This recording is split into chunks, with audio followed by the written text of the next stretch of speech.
Hey everybody, it's Rebecca Johnson of Supergirl Radio. I'm just going to go ahead and get the live stream started so that we can begin as punctually as we can here on Supergirl Radio. So we are going to be talking about the season 1 episode 9 season 1 episode not well I keep saying this wrong. See, we're going to talk about the ninth episode of season 1. I'm trying to figure out the best way to say that.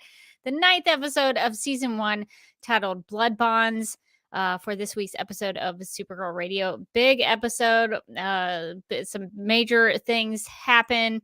So I'm very curious to hear Morgan's thoughts as we rewind back to I believe this is, let's see, let me go into what time period this would have been. This would have aired January 14th, 2016. So we're going to rewind and go back into the past to the first month of 2016. So I'm wearing my sweater just in case it gets cold in January. So I'm ready to go. So if you have any thoughts or comments or questions about Blood Bonds, or anything we discuss on the live stream, please let us know in the live chat. You can put in some snap judgments if you have them. We're going to do some snap judgments this evening as we live stream to talk about this episode for this week's episode of the podcast. So feel free to drop any thoughts you have in the chat as we go along. So we are going to be talking about many things, about the 2 times the Melissa Benoist, 2 times the Laura Benanti. We're going to talk about all the ways in which there are lots of doubles in this episode, and we're also going to talk about. I think I want to ask about Maxwell Lord for sure. I want to ask Morgan about James's camera being smashed by Maxwell Lord. And I have some questions about what this episode has to say about family and blood bonds in general. So I would like to ask Morgan some really deep questions about about that thematic element of this episode, because Kara is definitely struggling a lot in this one for sure, between her Kryptonian and her human parts of herself. So before I get to Morgan there, Morgan, are you good? I just want to check. So I guess I'll bring Morgan in, but I'll also take Hagelblass's comment saying hostile takeover was the mid-season finale. We had to wait 3 weeks to find out the solutions to that episode 2's cliffhangers. I guess Hagelblast means we had to wait to get to the cliffhanger of Cat Grant knowing Supergirl. Oh, It's so interesting because I remember all of these episodes, but I'm struggling to remember the time period of like when things happened and when we were watching them. So it's hard to go back and you can look at the dates for it, so it wouldn't be hard to figure out. But those kinds of timeline things and the way that they aired is something I'm trying to remember. It's so long ago. so long ago. So long ago. Okay, so Hagelblast clarifies 2 cliffhangers. Okay, Cat plus the fight with Non were the 2 cliffhangers. Gotcha. Yeah, so some big things happened in Hostile Takeover that bled over into Blood Bonds, which I didn't really mean as a pun, but I'm realizing that sort of sounded like one. All right. So, Morgan, are you good to go with the doc? I think I have everything in there this time. Last time around, I was like, ooh, I forgot things. Looks Uh, good. Okay. All right. So I guess we will go ahead and get started, and we will get to talking about the episode.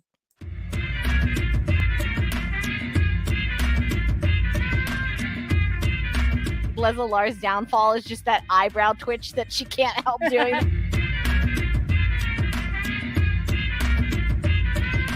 Could you imagine if Hope was like, let's add that to the PowerPoint?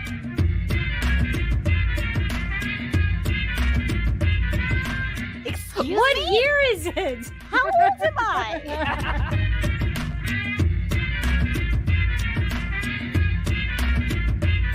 This is how the podcast breaks up. This is the last episode of Supergirl Radio.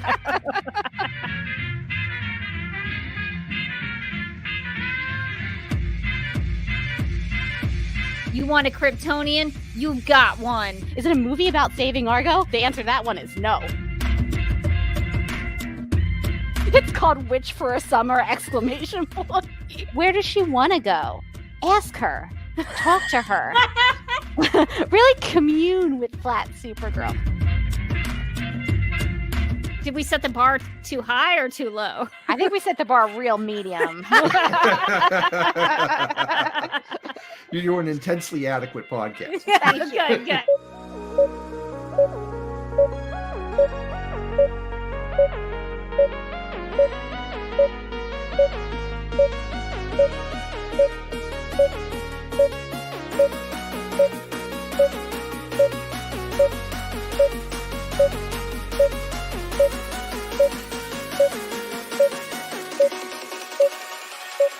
Hi, I'm Elizabeth Noyce, and you're listening to Supergirl Radio.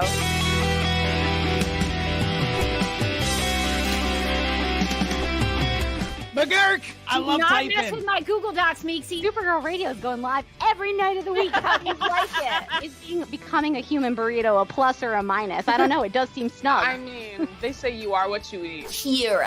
I love that. So I do a podcast called Supergirl Radio, and one of our segments is Lena Luthor, Boardroom or Ballroom, because She looks like a boss in this coat.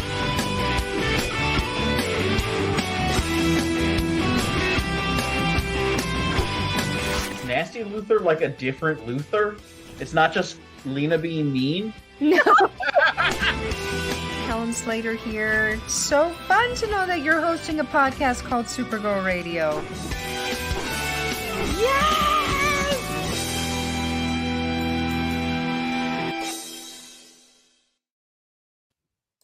Welcome to Supergirl Radio, your source for all things related to the CW Supergirl TV series and the character of Kara Zor-El. My name is Rebecca Johnson. I'm Morgan Glennon.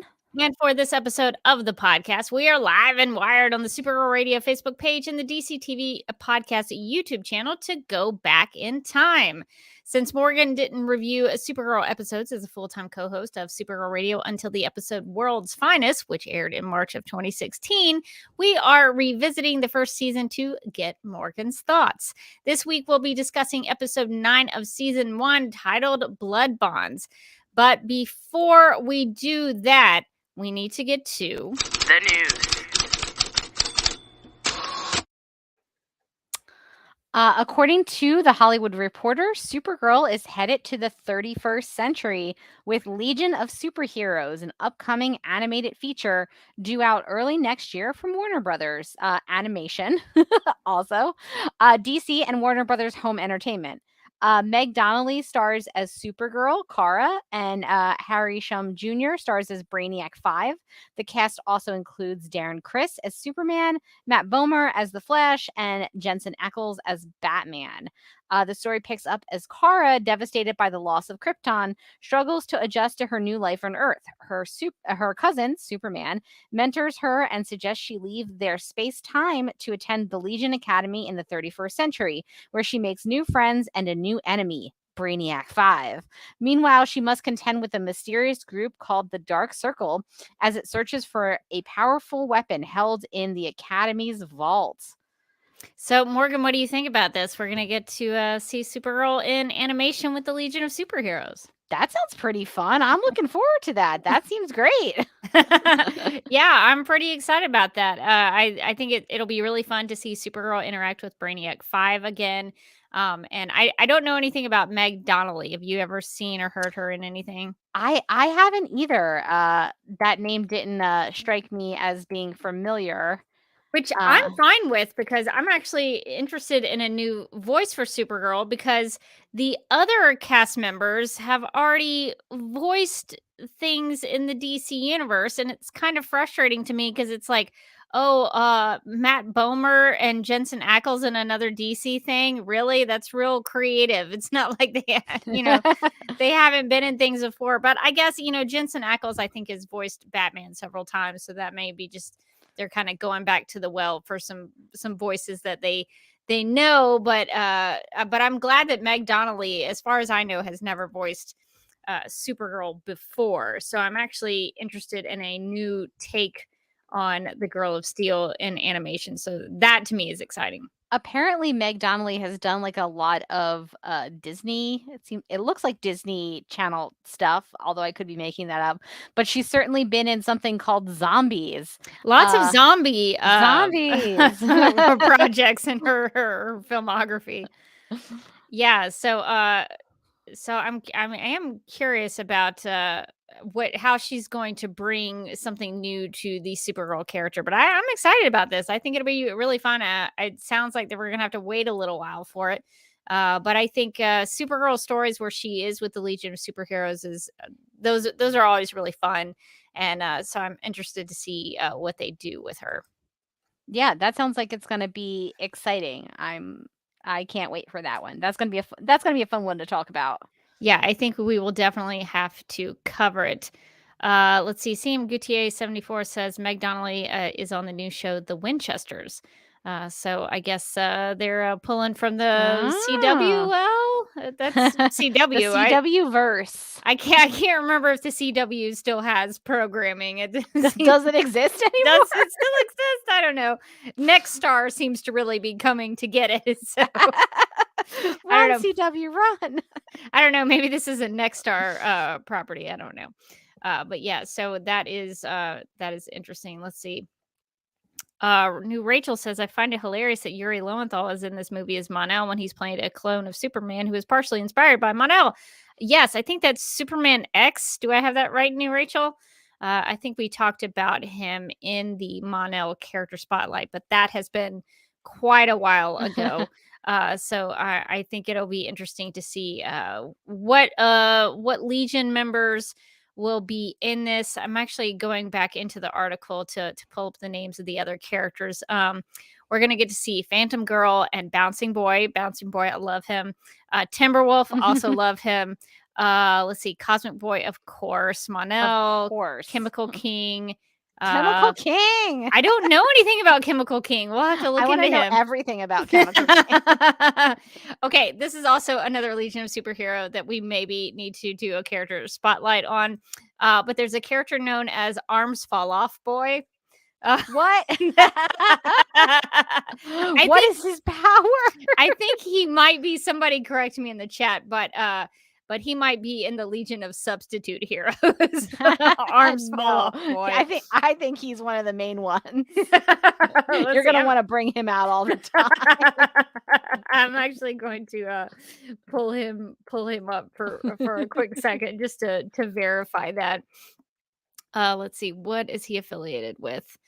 I'm not seeing what his team is, but I'm pretty sure that he's probably I mean, if I had to guess, I think he's Legion of Substitute Heroes. Yeah, it says is a young hero from the 31st century who failed. His name is Floyd Belkin. He failed in his tryouts for the Legion of Superheroes. So yeah, he went up for the Legion of Superheroes, did not get it. So we'll learn more about. It happens, bud. Arms Fall Off Boy. He had a lot of aspirations. We're also going to see Shadow Lass in this. Allura is going to be in this, so we'll get a lot of Supergirl stuff. It looks like, and then Triplicate Girl and Invisible Kid and Brainiac 3. So that's really exciting. I'm really interested in more Legion of Superheroes content. So I'm glad that DC is doing some of that. Brian in the chat says Arm Fall Off Boy was even too ridiculous for the subs for the Legion of Substitute Heroes. He couldn't even make the subs. That's pretty bad. But you know what? I'm pulling for Arms Fall Off Boy. I think he deserves better. I think he deserves his own solo title. I think he has a lot of adventures. We'd read it. We'd write it. I mean, for sure. If you need someone to write that story, I think we could probably We've got it. We've got this a go. But we'll be looking out for the Legion of Superheroes animation project that is to come early next year, whatever that means. All right. In other news related to Supergirl, according to Playbill.com, we've got some Terry Hatcher news. So Terry Hatcher is going to be playing, or I guess she currently is playing Morticia Addams in Five Star Theatrical's production of the 2010 Broadway musical, The Addams Family. Directed by Kirsten Chandler, performances began on October 14th and will continue through October 23rd at the Bank of America Performing Arts Center in Thousand Oaks, California. I wish I could make it out to California to see Terry Hatcher as Morticia Addams in this. I guess it's a musical production. Is it a? It is a Broadway musical. Yeah, so, I think so. I'm sure there will be dancing and singing in this as well as Morticia Addams. But it seems like a lot of fun, and I'm sure Terry Hatcher would crush it. So lots of Addams Family material coming out lately. This musical is happening now, and there's also, I think, going to be a Wednesday Addams TV that's show right. on Netflix. I always get the Addams Family and the Munsters confused. Yeah, that's easy And to so do. like I'm like, yeah, the one with the guy with the hair, the Addams Family. I'm like, no, I don't think that's. It's like, yeah, the vampire uncle, him. They're both great properties. Yes, I would watch a musical of either. Well, there was a new Munsters movie as well. I don't know if that's on Netflix. Oh, Yeah, Rob I Zombie missed that one. directed it. Well, I'm looking that up. That's going to be great. We'll have to maybe do like a Patreon exclusive review of the Rob Zombie's Munsters. It's like the gritty, slasher version of the Munsters or something. You know what? I don't think he went that direction. I think he's from what I don't know how I got on this like Munsters kick, but I was looking up some things about like the making of it because I love classic TV. I love anything that aired on Nick at Night in the 80s. I watched, and that's dating myself. Man, it was so good. Like, I Love Lucy. Oh my gosh. Munsters, all of that all stuff. of it, The Mary all Tyler of Moore it. Show, The Jeffersons, So good. The Many Lives or The Many Loves of Dobie Gillis. Yeah, I watched that one too. I don't know about too. that one. That one is a really That's a deep cut. That's a deep cut, but I loved that one too. It starred Gilligan from Gilligan's Island. I don't know if he was Dobie Gillis, but he was on that show. I haven't seen it in forever, but I loved the Munsters as well, and so I was looking at sort of the information about it because I didn't know it was coming out, and apparently Rob Zombie. This is totally off topic, but Rob Zombie, big fan of the Munsters, so he wanted to be really faithful to the TV show. So so I actually kind of wanted to see the Rob Zombie version of it, but I think he wanted to be pretty faithful to the show. So the Munsters and the Addams Family seeing a resurgence in those properties. So very excited about that. Even though I don't like reboots, these seem to be different takes on them. So I'm okay with that. Seem Gutier asks, can Terry Hatcher sing? I don't know that I've ever heard her sing, but I think Terry Hatcher can do anything. Terry Hatcher is, I'm sure, a triple threat. I don't have evidence of that, but I believe it in my heart. I think she can do anything. And Hagel Blast in the chat is fact checking me. Bob Denver played Dobie's best friend, Maynard G. Krebs. Yes, thank you for that. So I remembered him being on. Man, Dobie Gillis. I'm gonna have to figure out how I can watch that. I really want to watch be somewhere. It's got to be somewhere. Okay, so if you are in the Thousand Oaks, California area and you go see the Addams Family starring Terry Hatcher as Morticia Addams, please report back. Report back. We want to know everything. We want to know how well she did, and I'm sure she will crush it. That's superb casting. All right. Well, I think we need to hop in our Legion cruiser and join the Legion of Superheroes, not the Legion of Substitute Heroes. We're in with the real people who know how to fly that Legion cruiser. And we are going to go back in time to January 2016.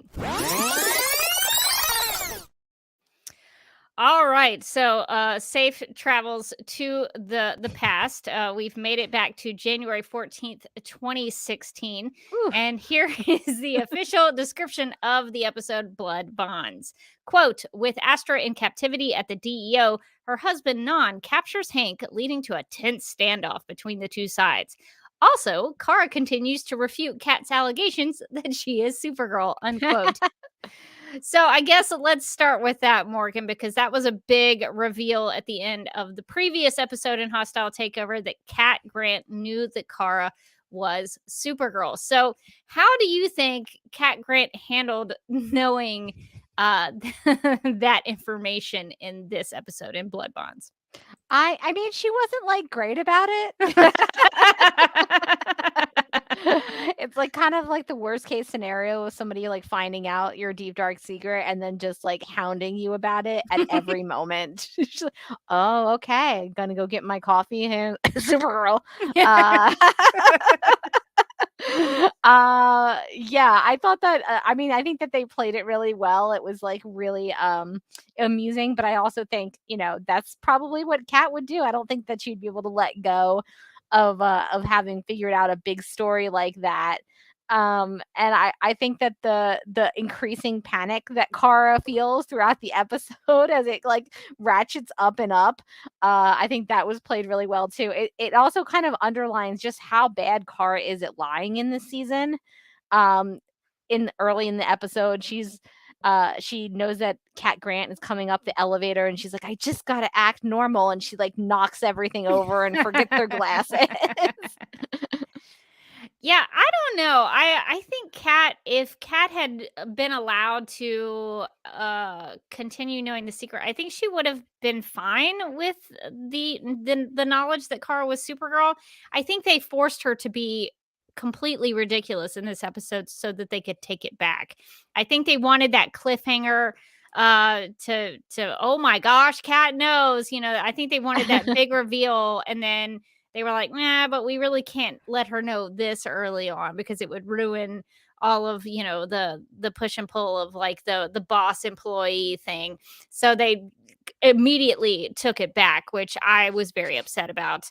I thought that was unfair to Cat Grant in my first viewing, and I still feel that way now. So I think they made her so ridiculous in order to achieve the need to take it back, because of course if Kat is going to be ridiculous like this, of course Kara would have to deceive her and trick her out of the knowledge that she figured out for herself. But I guess, storytelling wise, I guess if you do that, you have to take it back. But Kat was a little overbearing in the episode, constantly, harassing Kara in every way that she possibly could. Yeah, I will say I loved the scene where Kat grills Kara. It's like, who is your teacher here, and like what grade did you get in first grade, and she's Kara has an answer to every one of her questions, and as like she's leaving, she's like, okay, Supergirl. Kara's like, I just answered all of your questions. Like, obviously I'm like a human person who lives on this planet. That's what all human people say. And Kat's like nobody remembers this minutia unless it's part of a cover story that you've like memorized. And I just thought that was so smart because like, yeah, like a person who's not afraid of their secret identity coming out would just be like, I don't remember my first grade teacher. I was 6. But Kara was like, yes, I remember. And that teacher actually taught me art and I was great at art. Like, I remember my first grade teacher's name. I think it was Miss Strozier, either Miss or Mrs. Strozier. I think that was her name. Yeah, I think that was first grade. I remember a lot about first grade, which is wild to me. I will not tell you how old I was when Titanic came out. I do not want to date myself. But the funny thing is, like, she asks, like, how old were you when Titanic came out? And Kara has an immediate answer, and I had to do the math. It came out in 1997. 97, and I was like, I don't know why I remember that either. Made me like, but I think Cars like had too many answers. Like, I had to think about like, how old was I when Titanic came out, and did I see that in theaters, and should I have? That should have also been a clue because Kara, Supergirl, has a very good memory in the comics. So theoretically, if you were taking that into the show, she would have had a really good memory. She would remember all those details. Like, I got it. I've really covered this cover story so thoroughly. Yeah, that part I thought was well played. Although, again, I do agree with you. I think Kat was like a little heavy-handed, and I think had they allowed Kat to continue to know the secret in the first season, it arguably would have made more sense for her to know, because otherwise, at what point does Kara like get in trouble for just disappearing in the middle of a work day? Like Kara, later on in the show, you could argue like Kara's a reporter and she could say I was off with a source, but like what's she gonna say when like Cat Grant is like ordering me a salad and she looks out and Kara's like, saving a boat from capsizing or something as Supergirl, and there's just like nobody at her assistant's desk. Like an assistant, one of their big things is to answer the phone like every time it rings, not just like sometimes that it rings. Yeah, and to be at your beck and call to do whatever you need it, that might be running errands or taking phone calls or Just typing up emails or something. Generally being present is a big part of being an administrative assistant, like being there. And Kara is so frequently not there. It would make more sense if Kat knew she was Supergirl and it was like, okay, as part of having Supergirl as my administrative assistant, sometimes I have to order my own salad. I feel like I would buy that a little bit more than like Cat Grant just being like simultaneously the best and worst boss of all time, where she's like, snaps at people for using her elevator. But she's fine with her assistant being like gone for 3 hours in the middle of the day. Yeah, I don't know. I thought some of the stuff, the way they handled Kat, I didn't care for. But I think part of the reason that Kat was hounding her so much is because Kara kept denying it and denying it and denying it. I think Kat was still trying to investigate it, just like a good investigative reporter would have done.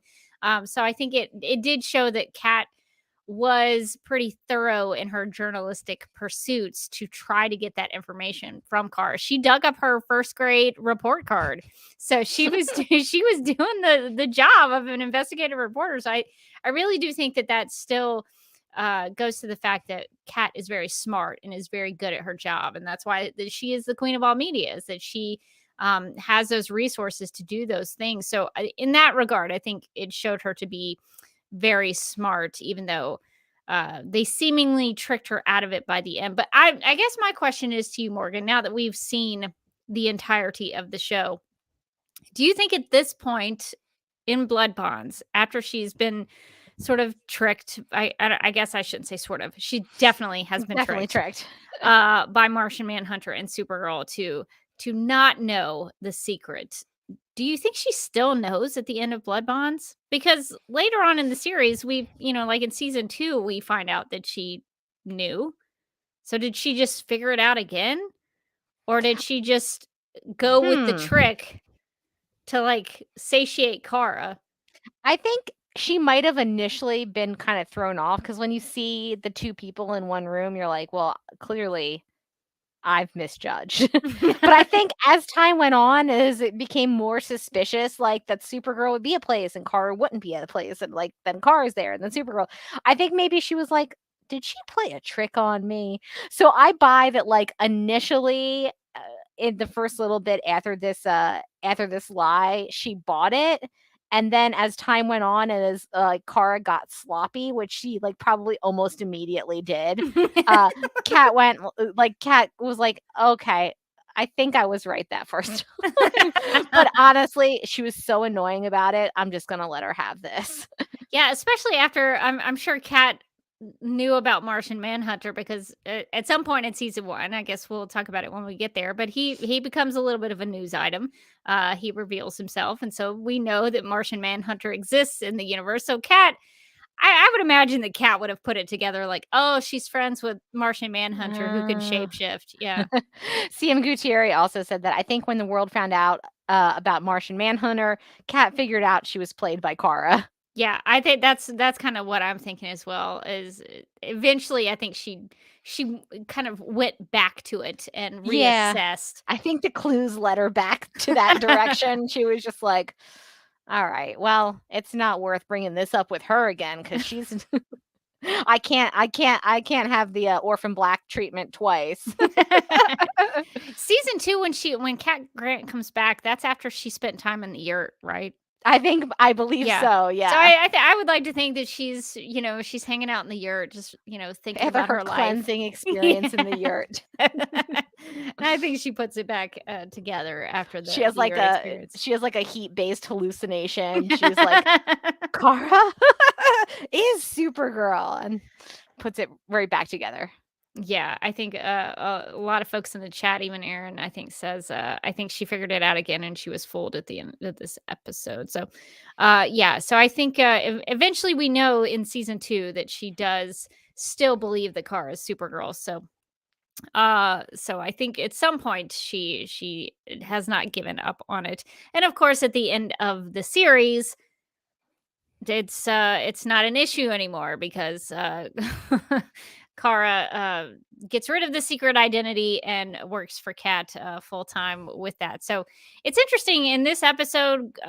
Kara quits Catco. She's going to give it up, and then she comes back. Not very long after that. But what did you think, Morgan? I'm curious about what you think about what Kara said about her need for the secret identity and her need for her job at Catco and how that made her feel human. I think it makes a lot of sense. I mean, I think it's to a lesser extent, it's kind of like we see the same thing with Clark and his role at the Daily Planet through comics and TV shows and stuff like that. Is they are kind of so far outside of the realm of human existence in some ways, especially Kara, because she didn't grow up like Clark did as a human. And I really liked that moment with her and Alora when or her and Astra when it's hard to keep them straight. They're both Laura Benanti. Yeah, well, but one has the little white strip. Yes, that's your clue. That it's funny because it does look like it's just kind of like kind of tucked in there. And they're just like, oh yeah, don't forget the white strip. So that's how we tell them apart. But Astra tells her that basically that Clark is practically human, and that Kara is actually in like the last daughter of Krypton. She's like really the last one left standing, because Clark, for all intents and purposes, was he doesn't have any memories of Krypton. He doesn't remember the culture or anything like that. He was a baby when he was sent away. So he's basically been raised like a human, whereas Kara hasn't. Yeah, I thought this episode really was maybe talking some very deep things about family, and they talk about the ancient Kryptonian proverb that says blood bonds us all. So I don't know, going off of that thought, Morgan, do you have any thoughts about what the episode was saying about family and about the push and pull that Kara felt between her Kryptonian side and her human side? Yeah, I thought it was really interesting how much it focused on that idea of her Kryptonian side and her human side, and when she loses control and is going to go after Maxwell Lord, and James and Wynn have to stop her.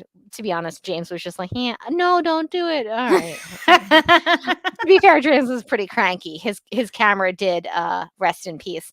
Is this the first time his camera is smashed? I believe this is the first time, although was it smashed in Human for a Day at some point? How many cameras does he have? Oh, I'm gonna have to go back and look at that. That might be right, that it might have gotten smashed in Human for a Day. We should start doing like a camera count. How many cameras does he go through? Maybe he just gave up being a photographer because he's like, I can't afford it. I'm running out of cameras. Those things are expensive. But I do think that the way that they played up the idea of, her having to control this anger inside of her, the same way that Astra sort of wasn't able to, and Allura was. I think it tied really well into her family storylines. And I think that they were saying some interesting stuff about how, it's, even though she knows Astra is kind of bad news and she knows Astra is doing something that's probably not going to be great, like she still can't stop herself from loving her aunt, and she doesn't want to see her hurt when they're about to inject her with kryptonite. Oh man, And that's tough to watch. and they go around General Lane and do the prisoner exchange with Astra. I think because they want to save John, but also I think because she realizes that like having Astra with General Lane there might not be so great for Astra either. So I do think that there's something that they're saying about that bond that you have with family members, especially families that you have members that you had like a good relationship with, like she used to have with Astra when she was younger. I think it's hard to turn off that switch and not care. And I think that goes both ways with Astra too, because I think Astra starts to feel those things about Kara again when she says she encourages Kara, like I forget what she says. She says something like "You're just like your mother" or something like that. And I do think there is something in Astra that feels that way about Kara, that she's still connected to Kara even though they're having these squabbles and disagreements about what's happening and what they're doing. But I think that that bond does connect them more than say Kara and Non, for sure. And yeah, Non was like whatever, because you do see that at the end when Astra essentially saves them all from getting destroyed by.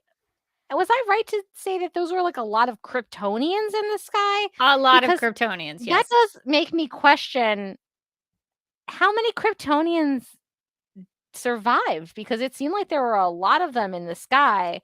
I guess they were all prisoners in Fort Ross. Bummer. Yeah. She's like, Clark, we're the last survivors of our alien race. And meanwhile, there's like, hey, I know I was in prison, but I'm also a Kryptonian. My name's Steve.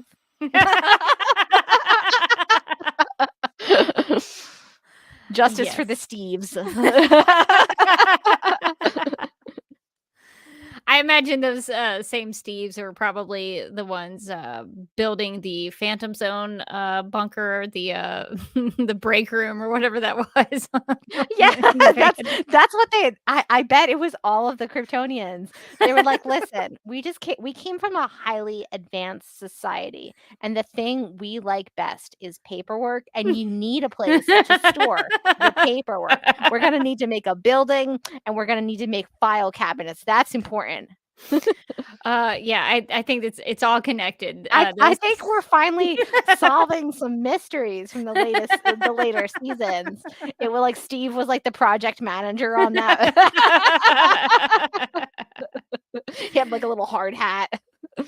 Because Allura was part of, I think, the construction of the Phantom Zone. So maybe something happened in the Phantom Zone construction project, and they had to arrest some of these Kryptonian workers and send them to Fort Ross. So that's my headcanon. Is I think that makes complete sense. So they got to the Phantom Zone. And they were like, well, I think we can spruce this place up.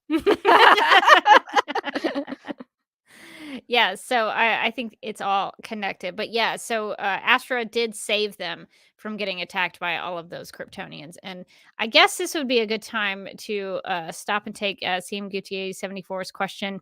Allura's gang all wear tracksuits with an emblem on their right shoulder. However, the emblems look blank. Are they blank?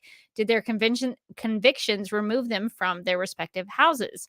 That's a really great question. There is like an S shield that is blank. It doesn't have anything in it. So in that would probably have been the glyph, the Kryptonian glyph of their house that they belong to. So probably, I imagine, I don't know if we know that from the canon of the show, but that seems right. The only other thing that's on their suits are the things that Astra had constructed to prevent them from being affected by kryptonite. So that's, I think, on their left shoulder.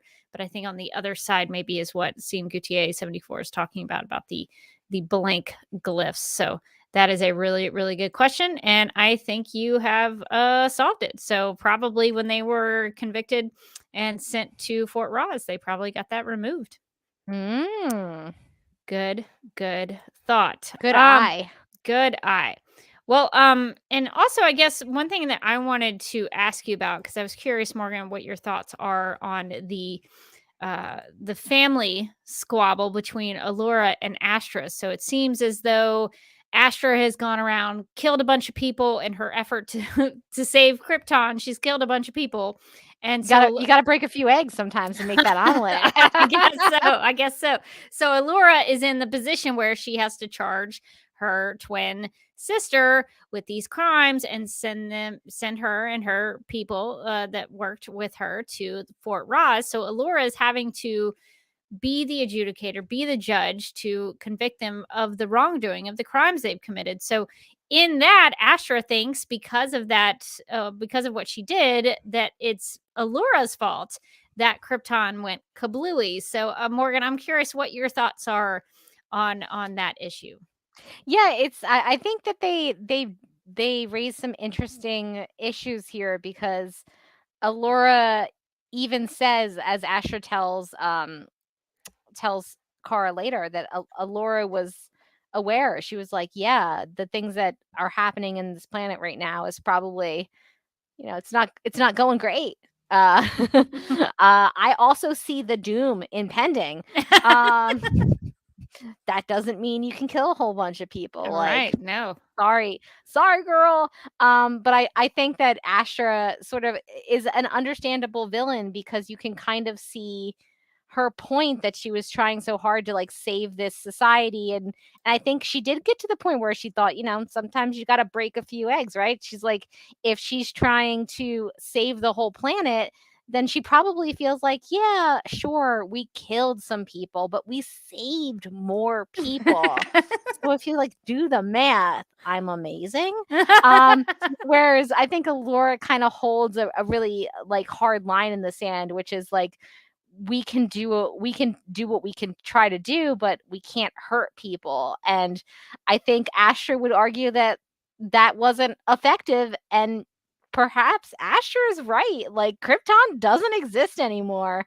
Like, I don't know. I think it's interesting that they kind of bring up this moral quandary and this moral dilemma, and they don't really tell you what side is right or what side is wrong or like how to feel about it. Like, probably, I mean, Astra is the villain, but ultimately she was right about what was happening to Krypton. We don't really find out until much later what her solution would have been. I believe it was mind control. There's always mind control. That's usually the solution on the show. If Astra had stuck around for a while, her and Lena could have been like besties. They would have gotten along so well. They would have gotten along so well. Lena would have been like, I'm going to improve the Earth. And Astra's like, girl, I'm listening. They could have both put on little leather jackets and done crimes. It would have been great. Like, honestly, Lena needed more friends, so this would have been fantastic for her. We really missed a lot by not having. We did. We could have had it all.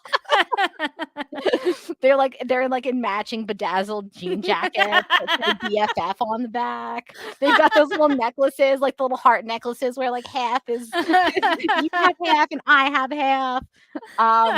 We were so close.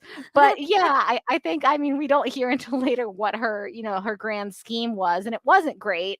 But I think Astra would argue that was better than the nothing that they did, and then the planet blew up. So I like that they give us kind of like two sides of this, and like neither side is 100% right. Although that's correct. I like that the show leaves it sort of ambiguous for us to decide for ourselves on who we think was right in this situation. But I guess we could point out that later on in season 3, we do find out that Zor-El and Allura did have a little bit of a backup plan, which resulted in Argo City. So you could argue that's true. Okay, so she did have. Yeah, she had her bunker situation like pretty well on its way. She was like, listen, this place is probably kaput. This place is probably over. But my new place is gonna be awesome. Why didn't Clark's parents make it into this new gazeboed? don't know. I think they went straight. I think they went straight to the. We need to make ourselves artificial intelligence. That's fair. That was their solution. Zor-El and Allura We'll live on in the cloud. Yeah. They're like, Allura stops by. She's like, "We've got this new place. It's great. We're working on the gazebos. They're not. I'm gonna be honest with you. I'm gonna shoot straight. They're not where they need to be. But otherwise, it's pretty great. We're all gonna wear loungewear, no hard pants. I just made that a rule." And everybody's really excited about it. Do you guys want to come? And they're like, "Nah, brah, I just uploaded myself to the cloud." It's like, oh, okay, that's kind of weird. Good luck with that. Yeah, they took different approaches. In the House of Hell. I'm not judging which one's better.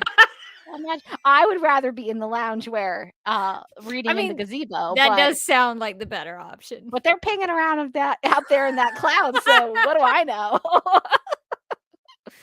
So I guess we could argue that Allura did have a backup plan. She did. That's a very strong point. Yeah. So maybe they both had good reasons for believing what they did, but I think ultimately in the end, I think Allura achieved what she set out to do. I'll be honest, Laura Benanti was so good in this role that sometimes I forget that season 1 Allura and later season Alluras are the same character. Yeah. So sometimes I'm like, oh yeah, a real shame about Supergirl's mom. And they're like, she's alive. And I'm like, no, she's not. Laura Benanti never came back. She's alive on Argo? No, that was like a different lady. Yeah, it is hard to connect them because they are two different actresses playing them, but I guess you can stretch your mind to connect the dots, but it is difficult to do sometimes, even for me. My brain apparently doesn't remember important details like Argo City. To be fair, though, I would say that I would have thought that the discovery of her mom alive on Argo City would have been a bigger deal to the show. You would have thought, yeah. That it ended up being in season 4, they just never talk about it again. And then when she finds her dad, it takes episodes for her to be like, oh, by the way, mom's alive. If it had been my show, Argo City and the surviving Kryptonians would have been a much bigger deal. But the show chose not to focus on that. They chose a different way. Yeah. They uploaded themselves to the cloud. That different way involved a lot of Lex Luthor. So that was the priority in later seasons.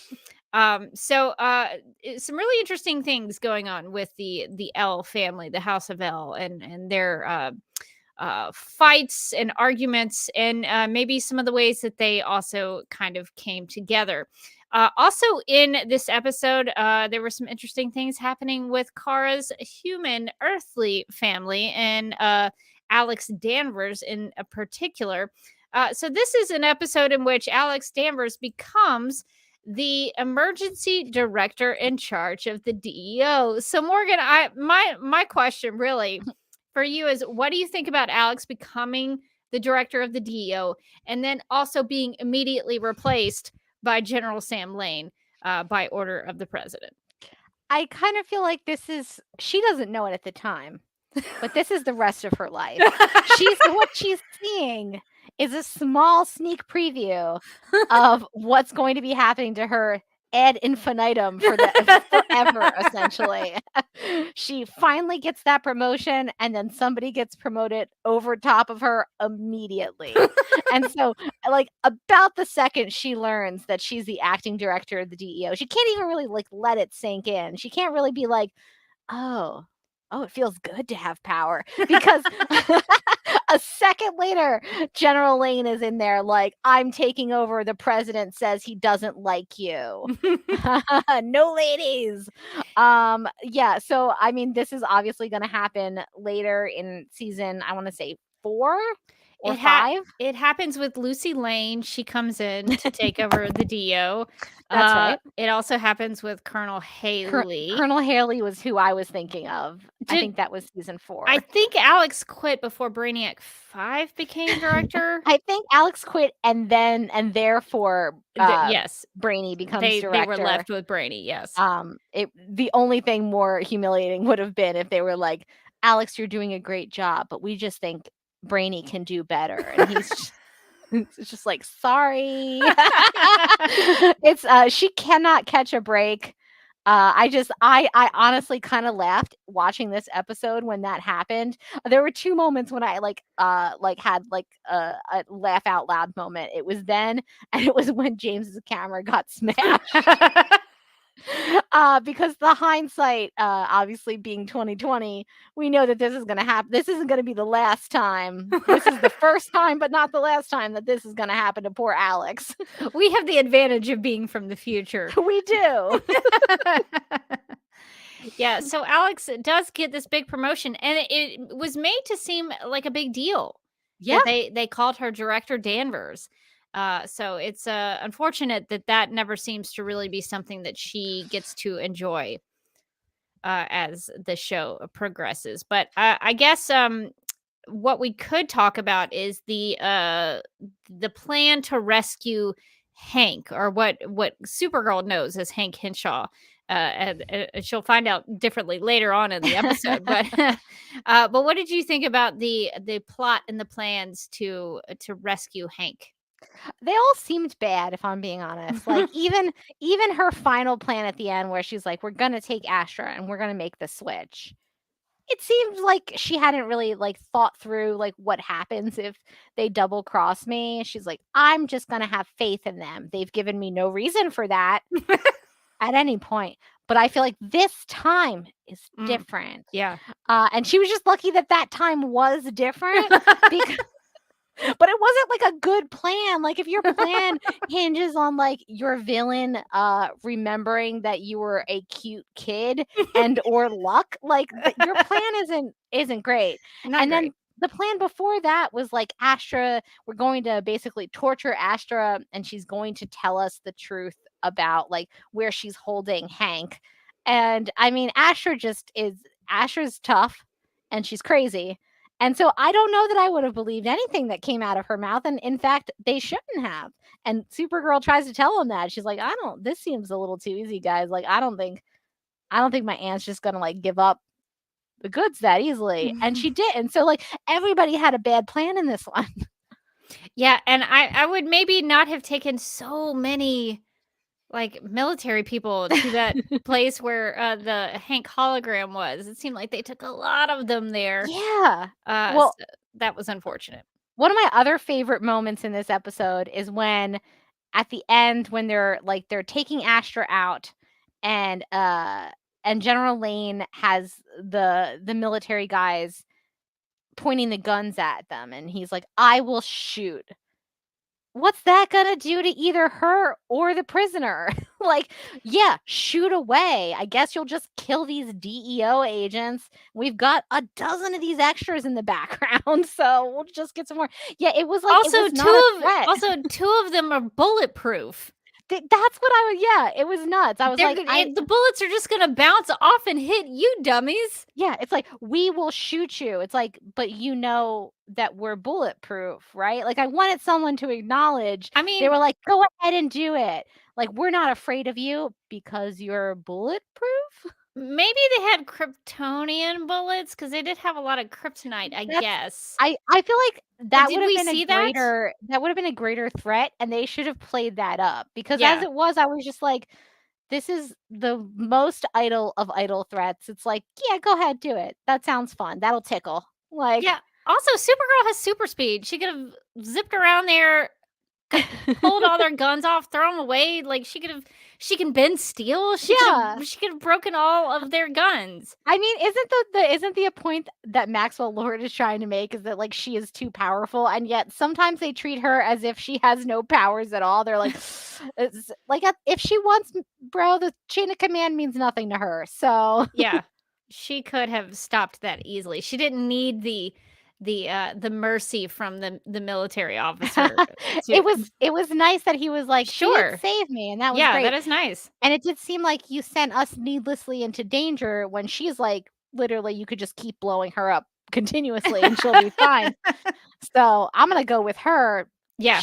Her plan is better somehow, even though it's a bad plan.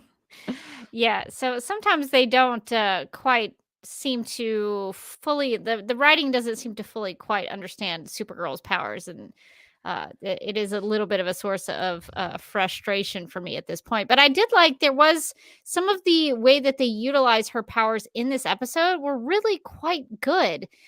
We are still getting the CBS money, so there's a lot of it's so nice. great effects. In particular, I'm thinking of Supergirl flying into that warehouse to go with the first bad plan, I guess, to rescue Hank, and then it's like a hologram of Hank. But the way she flies in was even now watching that in the year of 2022, it's still pretty good. It still holds up. So Yeah, it holds up it for was sure. really good looking in terms of the flight ability. So even if they don't acknowledge her abilities, they're showcasing the ones that they are acknowledging pretty well. Yeah, I think that they're doing a good job at like showing off her using her abilities in ways that are smart too, which I always appreciate, is that she's not just super strong, she's also smart. Like she knows when to use things and she knows when to figure things out. And we get more of her, some of her investigative side sometimes in these storylines, which is nice. Yes, which is nice because they're going to foreshadow later that she'll become a reporter, that she should have always been a reporter, according to Cat Grant. So it's good that she does have some investigative skills.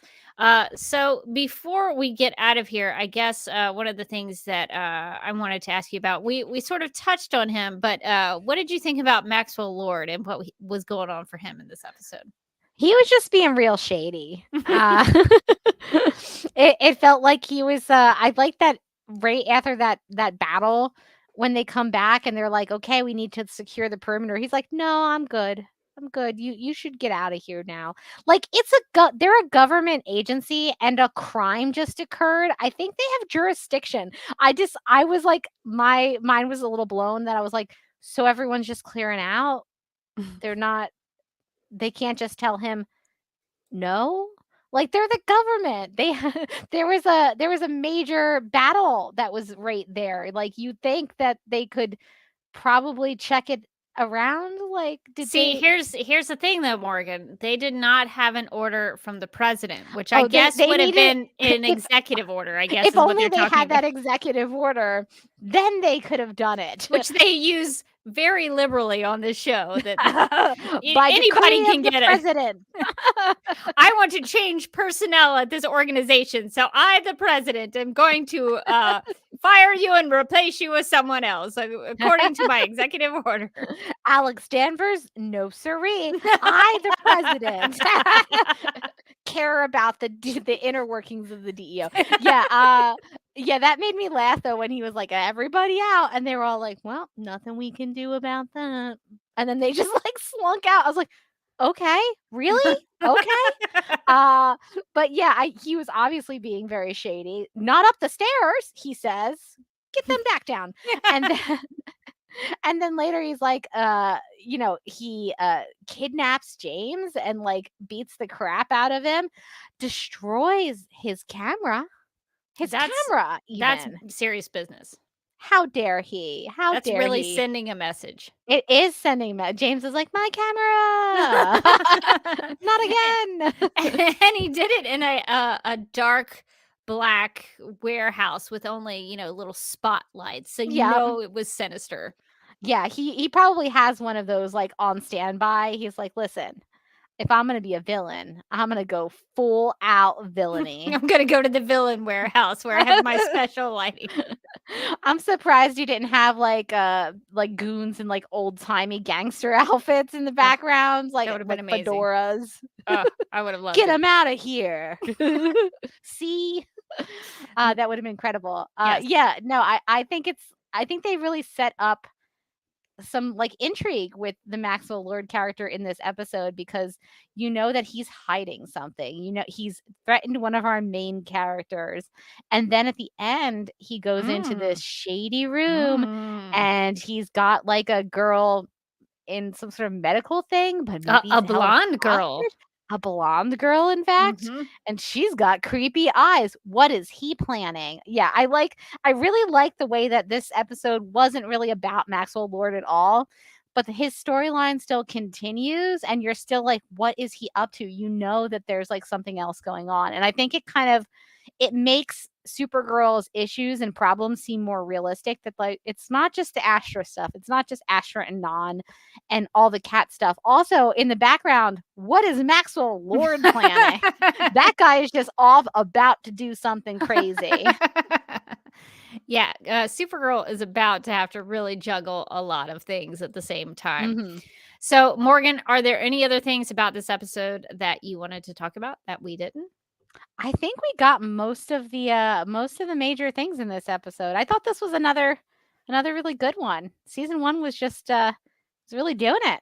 Oh, I did I did like that I didn't remember that I thought we know Alex knows about Hank. John. Yes. But I didn't realize that like Supergirl doesn't know. So early in the episode when he gets kidnapped, she goes like, well, unless he has powers, like he's in trouble. And Alex is like, I don't just like an awkward silence. And yeah, he definitely doesn't. So I guess you're right about that. And then later on, Alex like whispers like, you should transform, which like gave me like Sailor Moon flashbacks. Like Hank was gonna go through like a whole magical girl transformation where he's gonna get out his wand. He kind of does. Martian prism power. And then like the boots appear. But at the end, she goes like, okay, I heard you guys talking about transforming. And he's like, oh yeah, sorry, dude, I'm from Mars. Oh, cool. Yeah, I'm also from space. So it's okay. Anticlimactic. So it's okay for Supergirl to know someone's secret identity and know that they are a superhero. That's totally fine for Supergirl to know. Yeah, I thought the moment where she finds out about John was pretty anticlimactic, especially after I guess I understand that like the previous episode had just really done the big reveal with Alex, and it was really emotional, and they didn't want to like repeat that again. But there felt like there was maybe like a middle ground between doing the exact same scene and doing like, oh, chill, me too, I'm also from space.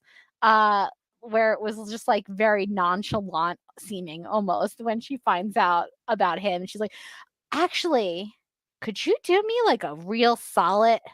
Like she goes from finding out his identity to asking him for a favor with amazing quickness. Amazing quickness. She does. Yeah, I think you make a really good point. They could have made it a little more dramatic for Supergirl's reveal. But they needed to get it done in any way they could in this episode because they needed to get to that favor at the end so that he could shapeshift for her, which will not be the end of Jean shapeshifting as Supergirl in order to trick people. So this is going to be a common recurrence throughout the series. Yet this rewatch of this episode didn't make me quite as angry about it as the first time I watched it, because oh boy, I was not happy about what they did to Cat Grant in this episode. But I still have my issues with it. But I think in rewatching it, it is a very solid episode, a very good episode. And even in this rewatch for Supergirl Radio Rewind, I really thought more about some of the ways in which they utilized the camera in this one. In particular, I'm thinking about when Supergirl is talking to Astra in the Kryptonian, the kryptonite cell at the DEO. And there's a lot of mirrored images of Supergirl where you see Supergirl and you see her mirrored reflection, and they use that a lot in that scene. And it made me think a lot about, what is that saying about Supergirl? Is she trying to, and this is probably me like reading into it, but are the mirrored images, her, trying to visualize her dealing with both sides of her identity and trying to figure out who she is and how she's connecting to the Kryptonians and the DEO and her friends and her family on Earth. So I just I wanted to acknowledge that I thought the camera work was doing a really good job of trying to add to those thematic elements that are going on within the story and the characters. So I just wanted to mention that. Okay, well, I think that is going to do it for our discussion. So I think we need to hop back into the Legion Cruiser, and we need to go from 2016 back to 2022. Yeah, Put on my seatbelt. We've got to put the seatbelt on and get into the cruiser and go back to the future. All right, Morgan, I think we have some feedback. I think we do. So Daryl wrote in with some feedback about Blood Bonds, writing, I miss Agent Velasquez so much. One of Supergirl's many forgotten. Yeah, I think it's Agent Vasquez. Vasquez. Oh my God. What? I don't even know what I said. I'm very Velasquez. Velasquez. I put an L in there where there's no L. There might be an Agent Velasquez. We don't know. Somewhere in the DEO, I'm sure that there is. I believe. It's kind of funny hearing Kara mention her cousin, like that means something. We didn't talk about speaking of that's cousin right. Superman. Kara does another chat message with Clark at the end of it. Did you think that was necessary? No, it wasn't. But I like the idea that they text sometimes. He's like, "Hey, how's it hanging?" And she's like, it's okay. I'm doing all right." He's like, "Do you need some help?" And she's like, I'm fine." He's like, "Okay, Blood Bonds, bye." Thanks, Clark. Cool. I like that the acknowledgement that like Superman is somebody who exists somewhere. But she's cool. She's chill, hanging out and doing it on her own. I did think it was funny. I think she threatens Astra with like, "I'll bring Superman down here," and Astra's like, "I don't care about him at all."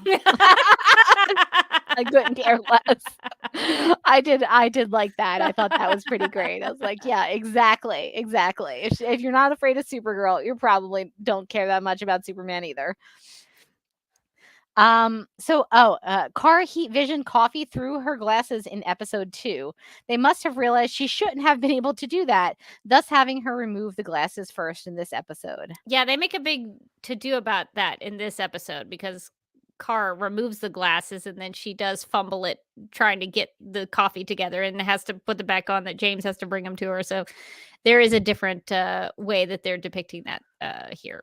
But I did like there was a moment in the episode where Kara is getting angry at Wynn and James, and she has a really great moment with the glasses because she takes the glasses off and she says something about, I forget what the dialogue is, but she's like, "I can see it very clearly," or whatever. And she says it really like she's getting kind of Astra-like and angry.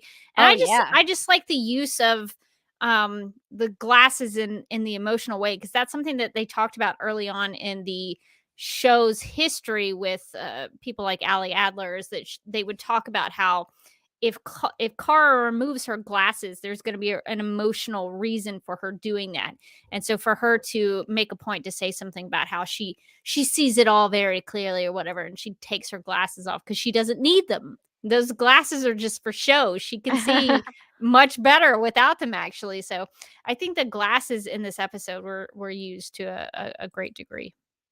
Yeah, I really liked how they played those up in the episode. Daryl says, "I don't like all this lying that Alex does to Kara in the first season. Open and honest communication is so vitally important. Kara can keep a secret, and Jean and Alex should know that. I don't like their reaction to her saying she can't keep a secret." Well, she couldn't though. She's not that great at it. She told Wynn like day one about her being Supergirl.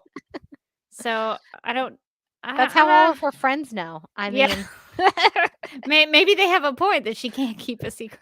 She was really struggling telling a simple lie to Kat in this episode, so they might have a point. Daryl says she only told Wynn the truth. James already knew it, and Kat figured it out on her own. So with Kara telling only one person in her life and everyone else already knowing or figuring out for themselves, I would say she can keep a secret. Except for that one person where she Except for that one person where she was like, yo, bro, guess what? I got something wild to tell you. So maybe she needs to do a little bit better with that. All right. So I guess now that we've covered feedback, shall we get to some snap judgments? Snap judgments. In the game of snap judgments, each person is presented with 2 options, but must only choose one. First instincts are recommended and explanations are unnecessary. Okay, snap judgment time. Our first snap judgment. What's a better topic for humor? English cuisine or black lipstick? These were Kat Grant's suggestions for humor topics. I'm going to say black lipstick because if English cuisine is referring to like British cuisine, I don't maybe English cuisine is better for British humor, but sometimes British humor doesn't translate as well. So I'm gonna go black lipstick. I think there's a lot of jokes you could make about the use of black lipstick, maybe in inappropriate settings. So I'm gonna say black lipstick. Yeah, black lipstick is what I'm going to go for as well because I love a good fish and chips. So, I mean, Shepherd's pie. A good shepherd's pie, a hearty shepherd's pie. I'm not looking down on English cuisine. Is it the best? But there are some good dishes there. There are some good dishes. But black lipstick is like a whole look, right? You are committing to a thing. There's a lot of funny situations where black lipstick would not be great. So I think that is the more humorous of the two. Agreed. Does Kat Grant have an attitude problem or does everyone else have a perception problem? I think everyone else has a perception problem because Kat Grant is usually right. If she speaks on something, she's probably correct. So I don't think she has an attitude problem. I think she's just right all the time. So I think everybody else has a perception problem. I think it's probably hard being so consistently right, honestly. It's a real burden for her. Yeah. So yeah, I'm going to go for perception problem. We should all be kinder to Kat. It's what a burden she carries so gracefully. So I starred 2 snap judgments from the chat. Our first one is from Aaron, who asks, where do you go? The cloud or the poor structured Argo? I'd go to Argo. At least you're going to a real place. You're around other people you know. They have gazebos. They have the nice loungewear. Everything seems really nice. I mean, they're growing plants. That it just, I mean, you Gorgeous. probably have a limited amount of time before it goes bad. Listen. This time, but it would still be great. I think you can. Yeah, I think going to Argo would be my plan. Yeah, I feel like I've watched too much Black Mirror to think that like uploading myself to the cloud is not going to come with some like dire consequences that I can't foresee. Pulling the electricity if it's the electricity. Yeah. When the grid goes down, lights out for me. I'd rather be in Argo. Everyone's so comfortable. The pants are so swishy. The fabric's so soft. No one's wearing clothes that are tight. You don't need to. It's Argo, baby. And there's just a gazebo around every corner. No way. I'm going with Argo. I don't even care if those gazebos are structurally sound. It's gonna be all right. We all gotta go some way, right? That reminds me of my husband has a theory that that all gazebos are filled with wasps unless they're because like wooden gazebos. Yeah. And so every time I'm like, oh, look at it, it's such a beautiful gazebo, it's so romantic. He goes, bet that's filled with wasps. So you might be taking your life into your own hands in those gazebos, but I think it would be worth it. We have a snap judgment from Rachel who says, Jean shape-shifting That's as hard to say. Supergirl in this episode to full Cat, or Jean shape-shifting as Supergirl in season 3, episode 10 to full Lena? I'm gonna pick to full Lena because at least Lena had not pieced it together really. She was still, she was still in the not connecting the dots phase in season 3. So I think fooling Kat after she had already figured it out is much more irritating to me. So if I had to pick one, and that is the game, I'm picking Supergirl in 310 to fool Lena. Yeah, I think you actually may have talked me around to your side, because I was gonna go with Kat, because the Lena stuff just dragged on so much longer. Yeah, and it that's was true. so much more annoying because there was really no reason for her to be hiding her identity. But to your point, it's not like Lena was like, you know what? I think you're Supergirl, and Kara was like, quick, a disguise. Like what happened in this episode. So I think I'm gonna also go the Lena one, because Kat had already figured it out. All you had to do was like confirm it. It wasn't like she was telling her secret. It was like she was just like, okay, you figured it out. Whereas Lena didn't really. So it wasn't like necessarily trying to undo undo knowledge. It was trying to prevent knowledge. Also, Kat Grant learning the secret and feeling betrayed didn't result in people being mind controlled. Yeah, which is the good thing. So Lena maybe handled that a little worse than Kat did. At least Kat was like, you need to quit your job because you should be out there saving people. And Lena was like, I feel betrayed. I'm going to brainwash and mind control the entire world. Lena's to like, make them nicer. I'm going to make everyone nice. Just you wait. I don't care if you like it. You're going to be nice. Like, girl, a couple of those things aren't adding up. All right, that is going to do it for this week's Snap Judgments. No judgments on your Snap Judgments. All right, now that we have gotten back from the past and finished up with Supergirl Radio Rewind, we are going to get to some Supergirl Radio and some DC TV podcast plugs. If you would like to contact Supergirl Radio, you can post a comment on our website at supergirlradio.com. You can email us at supergirlradio@gmail.com. If you'd like to leave us a voicemail, you can call us at 678-718-7252. You can like us on Facebook and follow us on Twitter and Instagram, all at Supergirl Radio. You can listen to us on Apple Podcasts, Stitcher, iHeartRadio, Google Podcasts, Radio Public, Podchaser, and Spotify, where we also have a Spotify playlist that includes music featured on and inspired by the CW's Supergirl TV series. We are listed on DC's fan page, which you can find at dccomics.com/DC-fans. If you like what we do, we encourage you to give us a rating and write us a review on Apple Podcasts. If you enjoy our Supergirl Radio live streams, make sure to subscribe to the DC TV Podcast YouTube channel and hit that notification bell to get notified when we go live and wired. DC TV Podcast also has a TeePublic store, so if you're in need of new DC TV related t-shirts, tank tops, sweatshirts, onesies, mugs, notebooks, pillows, or stickers, go to supergirlradio.com and click on the TeePublic store link at the top of the page. Supergirl Radio, Superman and Lois Radio, The Flash Podcast, and Legends of Tomorrow Podcast, Black Lightning Podcast, Batwoman Podcast 2, and Titans and Doom Patrol Podcast just for you.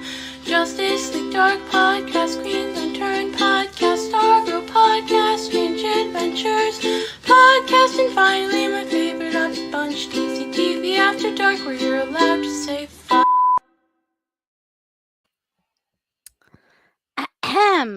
And we have some Supergirl related designs in the DC TV Podcast TeePublic store.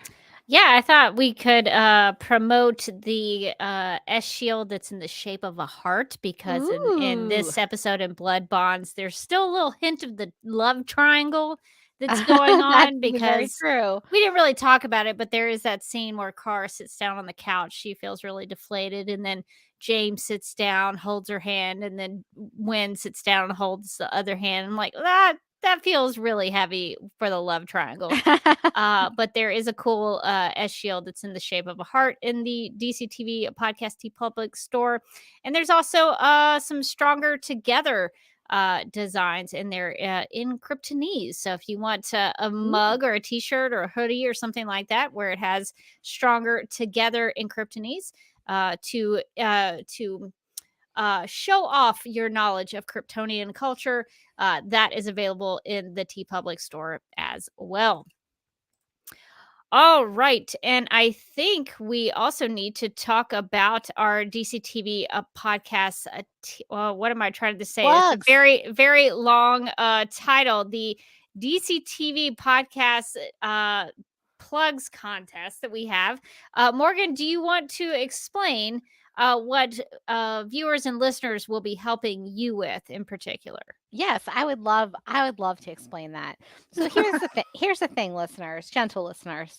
I don't want to have to read off the list of names. We know I can't. We know I'm not capable of it. We know I add extra L's to names that don't have L's. So what we need you to do, and by we I mean me, is to send us a recording of yourself doing the DC TV podcast plugs. Now you can do them however you want, in whatever way you want. You just have to send them in to us by the stroke of midnight on All Hallows Night, on All Hallows Eve, October 31st, by 11:59. Now you get it in at 12. Lights out. Too late. Too late. All Souls Day. It's cannot be the witching hour. It cannot be. So you're going to want to email an MP3, a WAV, or an M4A audio file to supergirlradio@gmail.com. And here are the list of names that you will need to read so that I do not need to read them. Supergirl Radio. Now that's this one. That's this one. So you're going to want to give it like a good placement. Just and put that one first. You're going to want to put that one first because anyway, the Flash podcast, Legends of Tomorrow podcast, a good placement for that one might not hurt you either. Like we're not going to use any of the ones we get. The Lituation Room, DC on HBO Max podcast, Stargirl podcast, Superman and Lois Radio, Green Lantern podcast, The Sandman podcast, Justice League Dark podcast, and DC TV After Dark podcast. I mean, you don't have to say podcast. And that is the list that you need to read. Again, whatever way you want to read it. And remember, when you're doing it, what you're doing is like charity, right? You're doing a good deed. You're putting good out into the universe. Yes. And I thank you because I don't want to have to continuously read those. It is a lot of information. And this is, as promised to me, the currently updated list of podcasts on the DC TV Podcast Network. So as Morgan mentioned, if you would like to win some prizes, we're going to send you some free stuff, including some Art Baltazar books and maybe something from the TeePublic store. If you want something from there, we'll send you something as well. So lots of giveaway prizes that will go to those who submit audio recordings. So you can do it any way you want to. You can just read it in a radio voice, or you could make a song out of it, like Madeline did for us. You could do it in a rap or a rhyme, whatever you want to do. You can do. You just be creative and have fun with it. But submit an audio file to us by October 31st at 11:59 p.m. Eastern on the dot at supergirlradio@gmail.com. So thank you to all those who want to participate. Also, we would like to thank our legion of super sponsors for supporting the Supergirl Radio Patreon. These people are Michael, Sam, Anne-Marie, Yvonne, Nicola, Leslie, Abby, Irmgard, Miriam, Nicole, Faith, Brian, Ethan, and Danny. If you would like to become a supporter, you can go to patreon.com/Supergirl Radio. And we thank everybody who supports us through our monthly memberships and for helping us keep the lights on here at Supergirl Radio. Also, if you would like to follow what I'm doing, you can find me on Instagram at the Derby Kid, and I have a YouTube channel that you can find at youtube.com/duckmodprod, where I live stream on Sunday evenings at 9 p.m. Eastern and read through Batman v Superman: Dawn of Justice reviews written by the top critics of Rotten Tomatoes.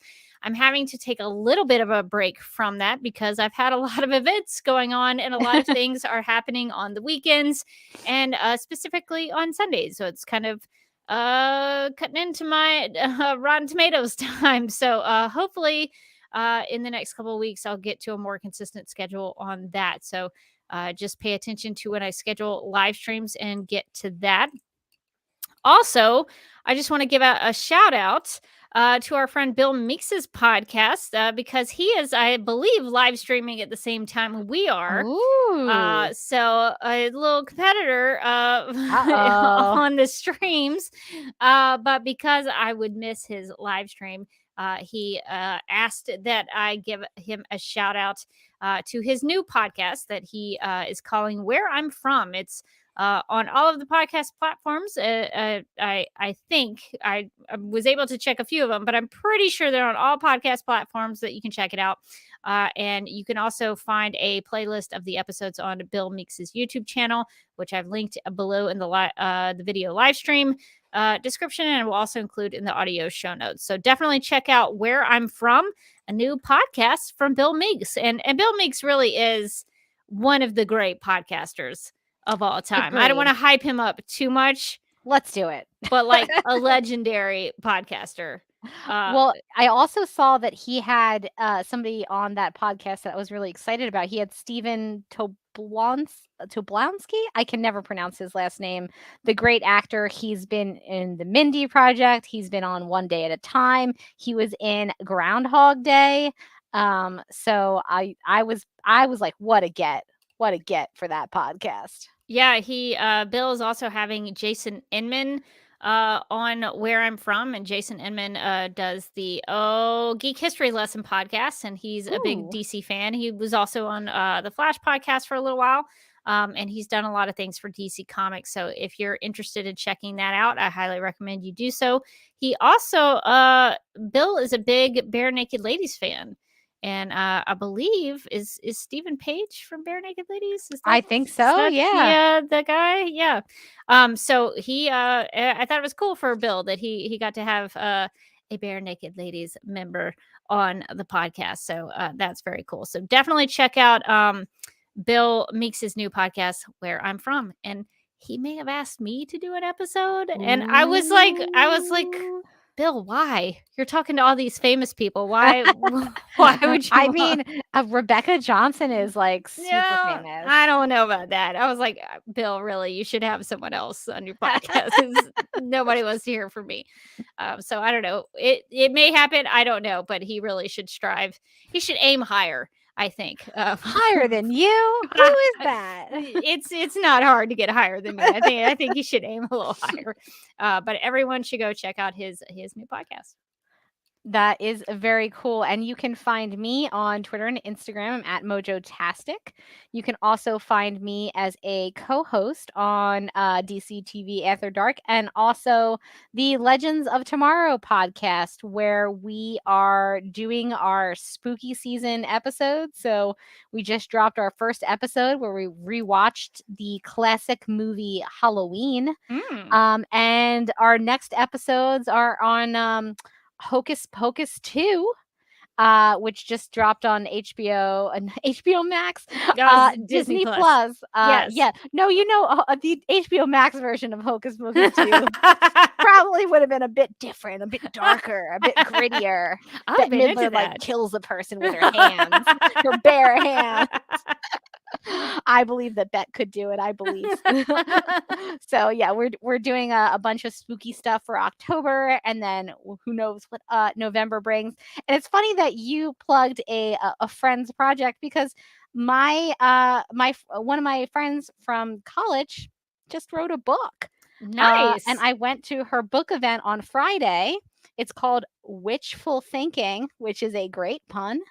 And it's a romance novel about witches, and it's loosely based on on the the New Jersey Shore area, which is Oh. fun. So I thought that was fun. I was like, oh, that's really cool.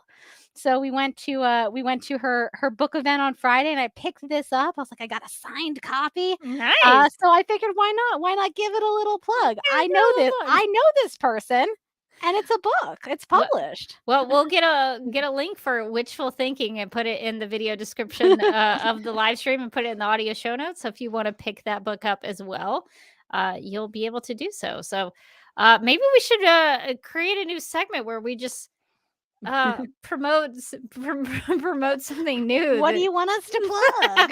Do you have something cool? Did you talk to a cast member of Groundhog Day?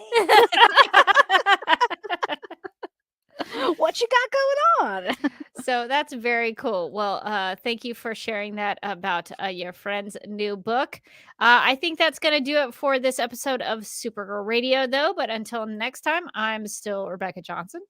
And I'm still Morgan Glennon. And thanks for joining us for Supergirl Radio Rewind.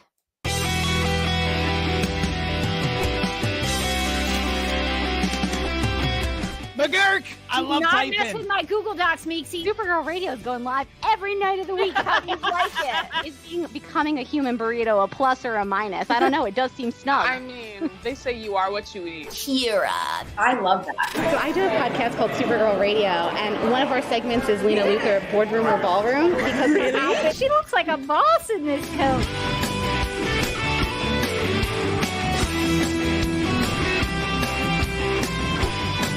Nasty Luthor like a different Luthor?